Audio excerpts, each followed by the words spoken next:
আমেরিকার president Donald ট্রাম্পের ইস্পাত ও অ্যালুমিনিয়াম আমদানিতে 25% শুল্ক আরোপের পরিকল্পনাকে সম্পূর্ণরূপে অন্যায্য দাবি করেছে কানাডা।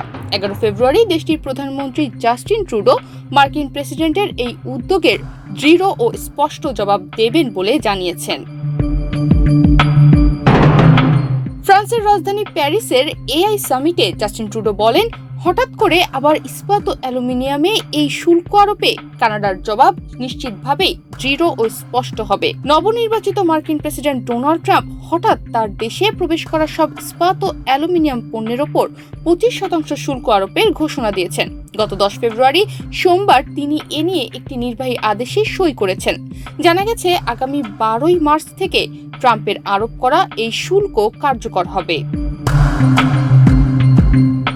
ট্রাম্পের এমন শুল্ক আরোপে কানাডার ক্ষেপে যাওয়ার মূল কারণ হল ইস্পাত ও অ্যালুমিনিয়াম এই দুই ধাতু রপ্তানিতে আমেরিকায় যে দেশটি শীর্ষে আছে তার নাম কানাডা। ফলে ট্রাম্পের নতুন শুল্ক আরোপের সিদ্ধান্তের সবচেয়ে বেশি প্রভাব পড়বে কানাডার ওপর।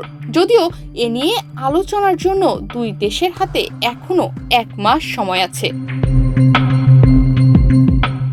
গত 20 জানুয়ারি প্রেসিডেন্ট হিসেবে শপথ নেওয়ার পর থেকেই একের পর এক পণ্য আমদানিতে শুল্ক আরোপের ঘোষণা দিয়ে যাচ্ছেন ডোনাল্ড ট্রাম্প। তার যুক্তি, যুক্তরাষ্ট্রের শিল্প কারখানা এবং চাকরির বাজার সুরক্ষিত করতে তিনি এটা করছেন। কিন্তু অর্থনীতিবিদেরা বলছেন, ট্রাম্পের শুল্ক আরোপের ফলে যুক্তরাষ্ট্রে পণ্যের দাম আরও বেড়ে যাবে এবং এতে সাধারণ মার্কিনরা বিপদে পড়বেন।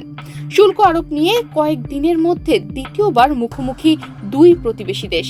ট্রুডো সম্পর্কে বলেন, নতুন করে শুল্ক আরোপ সম্পূর্ণরূপে অযৌক্তিক। কানাডা যুক্তরাষ্ট্রের সবচেয়ে ঘনিষ্ঠ মিত্র ছিল। তনিমা রহমান, বাংলাদেশ প্রতিদিন।